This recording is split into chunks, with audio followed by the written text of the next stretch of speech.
une belle affiche. On s'est donné aussi des moyens, nous, que ce soit une très très belle affiche. Voilà, donc maintenant, c'est le leader de la Ligue 2 qui vient, pour moi un leader qui est incontesté, qui sera incontesté jusqu'à la fin de saison. Donc voilà, c'est un gros match qui nous attend, on est content. Enfin, on est content aussi. On préfère que ça se passe bien. Ouais, pour l'instant, les deux derniers gros clients qu'on a joué à domicile, c'est Troyes et Brest, si j'ose dire, et bon, on les a perdus tous les deux, même si on a perdu peut-être dans des conditions certainement bêtes. On aurait largement pu mieux faire sur ces deux matchs, au moins minimum prendre un point sur ces deux matchs-là, chacun. Donc, après maintenant, je savais qu'à Lens, en gagnant, on allait sous le podium. Franchement là, au moment où on parle, je ne peux pas trop vous dire le nombre de points qu'il y a devant. C'est pas notre objectif du tout. Notre objectif est de jouer à notre place. Aujourd'hui, notre place c'est la 5e place. On a la chance et le bonheur de recevoir Metz en tant que 5e. Il faut qu'on soit simplement à la hauteur de l'événement. Le reste, on verra bien. Penser à ce qu'on a à faire pendant le match et puis on verra à la fin du match.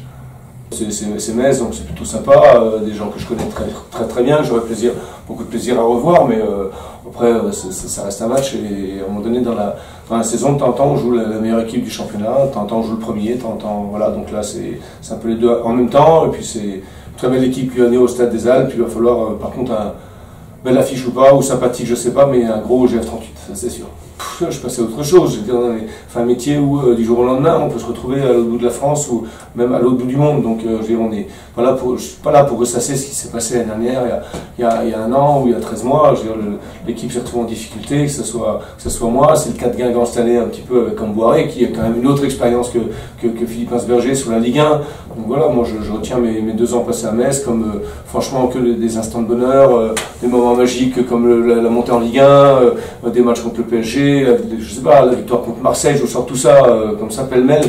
On a vécu une très très bonne saison, une première partie de saison compliquée en Ligue 1, on a fini quasiment en 19e ou 20e, et puis finalement on a quand même fini 14e, donc en faisant une très très belle poule retour, bien aidé qu'on a été, en recrutant aussi Jacques Diabaté qui nous a forcément aidé.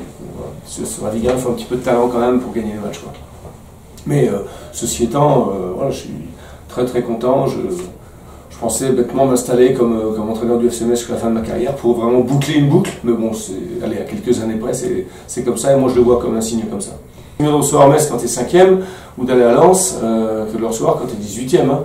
Parce que c'est des matchs quand même compliqués, nous on a beau être 5e, on est quand même largement challenger par rapport à la valeur de cette équipe qui a gagné, nous on est déjà contents, on se dit que gagner 8 matchs sur 15 c'est déjà beaucoup, mais eux ils en ont gagné 11. Bon, donc voilà, donc c'est une équipe qui aujourd'hui qui écrase le championnat par la valeur de l'effectif, les talents individuels qu'il peut avoir devant. J'ai regardé le match contre le Gazélec, voilà, quand Boulaya et Diallo ils sortent, c'est Rivière et Nian qui rentrent, donc il y a un potentiel offensif qui est quasiment presque, je ne vais pas dire à l'infini, mais sur les matchs si quand même, donc ça sera très très dur.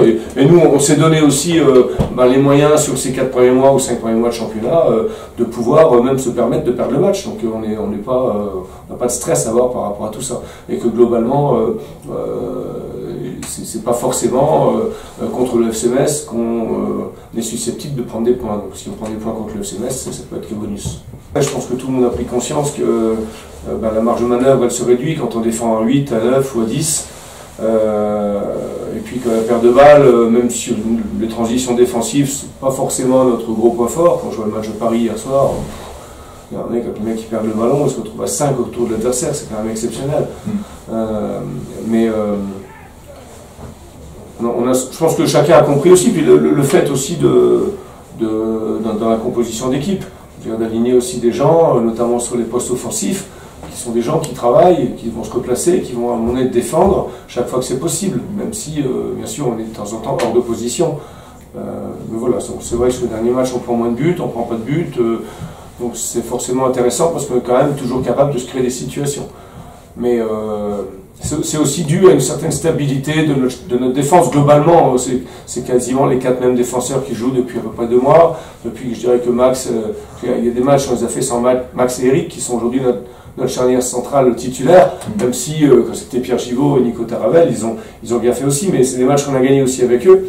On a pris un petit peu plus de buts, mais c'est pas si facile que ça, à mon avis, de s'improviser comme ça. Donc c'est vrai que là, on a une sorte de continuité qui fait que c'est peut-être un petit peu plus facile les efforts des uns par rapport aux autres. Évidemment, après, moi, il y a plusieurs choses là-dedans. Premièrement, je trouve que c'est un signe fort qui est envoyé par les politiques. Moi, je dis ça comme ça, je ne suis pas grenoblois, donc je le vois comme ça. Moi, quand j'arrive, on me dit, tu verras, à partir du 15 octobre, c'est terminé la pelouse. Bon, on a bien vu déjà que début octobre, c'était compliqué. Après, quand vous venez à Grenoble, il ne faut pas pleurer tous les jours. On sait qu'on partage le terrain, voilà. Mais quand on veut faire du sport de haut niveau, qu'on veut bien le faire, un patineur artistique, il va pas, il patine pas sur une glace où il y a des stries, hein, quand la glace est rayée, la glace elle est parfaite. Donc on n'est pas dans ce niveau d'exigence, mais on est aussi des professionnels et nous notre objectif c'est de pouvoir simplement évoluer sur une pelouse de qualité. Après, quand on joue contre le FC Metz, il y a des équipes, il y en a qui sont plus malins que nous pour leur mettre des mauvaises pelouses. Donc si j'avais l'esprit tordu, je dirais qu'on a même une semaine d'avance. Voilà. Mais nous, on est très très contents. Voilà, globalement, parce que dans le championnat de Ligue 2, on a 10 ou 12 équipes contre lesquelles on doit être capable de rivaliser. C'est-à-dire les équipes, si j'enlève un peu les équipes de très très haut tableau, etc. Mais et quand on les reçoit chez nous, ce sont des équipes qu'on doit être capable de déstabiliser, de désarçonner. Et pour ça, il faut qu'on puisse y mettre de la qualité technique. Et si on n'a pas de bon terrain, après, il ne faut pas qu'on s'étonne si on commence à balancer les ballons vers l'avant, chercher des duels tout le temps devant, mettre vite le ballon dans la zone de l'adversaire, et ça donne des matchs qui sont moins spectaculaires, et où globalement, assez rapidement, c'est un petit peu chier, avec beaucoup de duels, etc. Donc, une bonne pelouse aussi, ça nous permet de pouvoir poser notre jeu en certaines circonstances, de ressortir de derrière quand on a la possibilité de le faire, enfin de poser le ballon au sol, plutôt qu'il soit toujours en l'air. Donc, c'est une évidence que pour s'exprimer, on est susceptible aussi de dominer contre certaines équipes de la poule, on l'a vu, par exemple contre Ajaccio, où on a quand même plus le ballon. Je dirais à un moment donné, quand on est obligé tout le temps de contrôler le ballon parce qu'il rebondit 4 fois, c'est du temps perdu, quoi. Et puis ça permet tout le temps à l'adversaire de se replacer, et puis c'est plus difficile de le mettre en difficulté. Et puis ça aura quand même un effet audiovisuel, le Stade des Alpes est quand même à la télé chaque semaine. Que ce soit par le GF38, la semaine d'après par le rugby. Donc je veux dire, il y a quand même une vitrine pour moi énorme sur la ville de Grenoble. Je crois que voilà, voir d'en haut simplement de la couleur verte ou de la couleur brune, on a envie de rester dans son écran. Aujourd'hui, il n'y a pas de mot tabou, hein, le classement, le podium, si on fait des résultats dans les 4 derniers matchs avant la trêve, on finira sur le podium ou pas loin. Moi, je n'ai pas peur de le dire, il ne faut pas que ça nous stresse. Aujourd'hui, quand vous arrivez à Grenoble et qu'on se dit tiens, il nous faut 20-21 points à la trêve, on est déjà content de parler comme ça.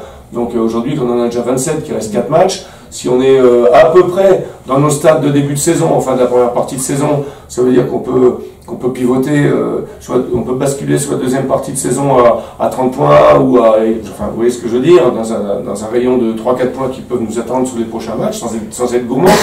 Voilà, déjà quand vous avez 30 points à la trêve, vous regardez la deuxième partie de saison d'une autre manière. Alors, on peut se dire on va y aller tranquille et puis on va se maintenir facilement, mais dans l'esprit de tout à chacun qui aime la compétition, quand on aime la compétition, on a envie d'être le meilleur possible, et que si nous on a la possibilité cette année de rester 5e toute l'année, on va le faire.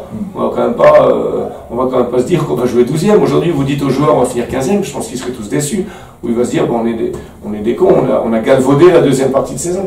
Donc au contraire, ça doit nous permettre d'aborder cette deuxième partie de saison avec beaucoup de confiance, de sérénité, de bien réfléchir à ce qui a pu aussi nous amener à une belle place comme ça, voilà, et puis conserver ce qui a bien fonctionné en tout cas, améliorer ce qui a moins bien marché.